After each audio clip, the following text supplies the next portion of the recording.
A evolução e a rápida transformação do ambiente de negócios, marcada por crises, ameaças cibernéticas, grandes escândalos decorrentes de fraudes e corrupções, vem forçando as organizações a ampliar o foco da governança. Passaram a ser contemplados públicos que vão além dos acionistas e administradores, o que exige maior cuidado no processo de tomada de decisão e ampliação da capacidade de avaliação, fundamentação, julgamento e deliberação ética dos agentes de governança. Nos mercados desenvolvidos e naqueles em desenvolvimento, esse cenário fez crescer a demanda exercida pelo governo e pela sociedade em relação aos temas de compliance.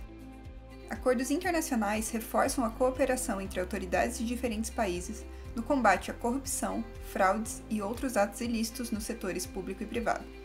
As legislações, regulamentações e fiscalizações, sobretudo as de alcance extraterritorial, estão cada vez mais rígidas, resultando em pesadas sanções de ordem financeira e econômica, tanto para pessoas jurídicas quanto físicas.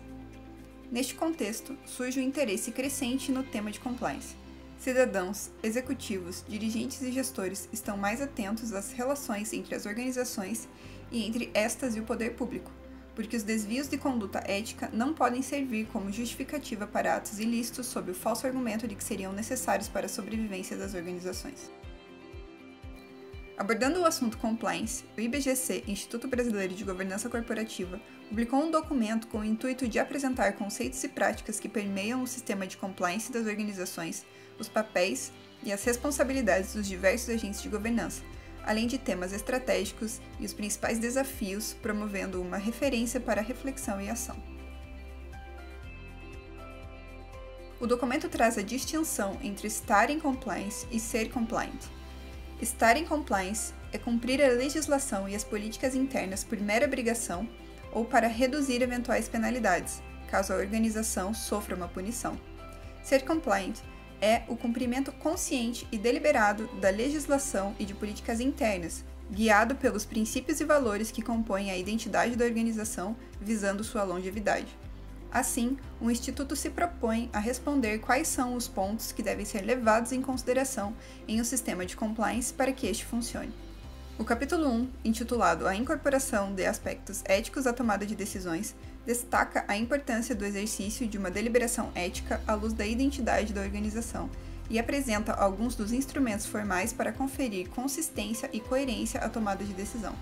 Salienta-se que os sistemas de compliance devem transcender as leis, as normas e os regulamentos internos e externos a serem naturalmente obedecidos. Reforça-se a importância de não enfatizar apenas estar em compliance, mas, sobretudo, ser compliant.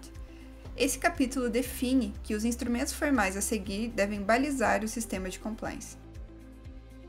Instrumento 1. Identidade da organização. A identidade da organização é uma combinação entre seu propósito, sua missão, sua visão, seus valores e princípios, o que é importante para ela e a forma como são tomadas as decisões. Busca-se, assim, a prática constante de deliberações éticas, consciência e coerência entre o pensar, o falar e o agir. Instrumento 2. Código de conduta. O código de conduta é a expressão dos princípios éticos e valores da organização, devendo comunicar com clareza diretrizes e orientar a atuação de todos, principalmente em relação a processos críticos de negócio. Representa a formalização das expectativas a respeito do comportamento e da conduta dos sócios, administradores, colaboradores, fornecedores e demais partes interessadas.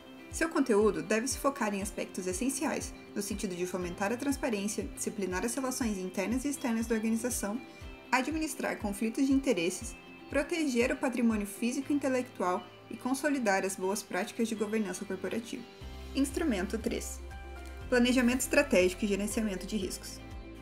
O plano estratégico, definido pela diretoria a partir de diretrizes definidas pelo Conselho de Administração e por este aprovado, deve considerar processos e ações concretos e demonstráveis que a organização utiliza para atingir os níveis de rentabilidade desejados, levando em conta a responsabilidade social e ambiental, reduzindo impactos negativos e promovendo os positivos no âmbito social e ambiental no qual está inserida. O desafio das organizações é atingir seus objetivos estratégicos, econômicos, financeiros, sociais, entre outros, praticando sempre a deliberação ética. Instrumento 4. Políticas. As políticas são decisões antecipadas que refletem as intenções e orientações de uma organização. Elas apresentam um conjunto de regras que auxiliam o direcionamento das atividades e o cumprimento de objetivos da organização. Cabe à gestão a elaboração das políticas, e é responsabilidade do Conselho aprová-las e monitorar sua implementação. Políticas consistentes e transparentes criam sólidas bases para relações de confiança com o mercado e para consolidar a credibilidade da organização, contribuindo para o seu desempenho e longevidade. Assim, por intermédio da aplicação destes 4 instrumentos, será possível o desenvolvimento de um sistema de compliance eficiente que resultará em um ambiente ético e em conformidade com as leis e obrigações a que estamos todos sujeitos.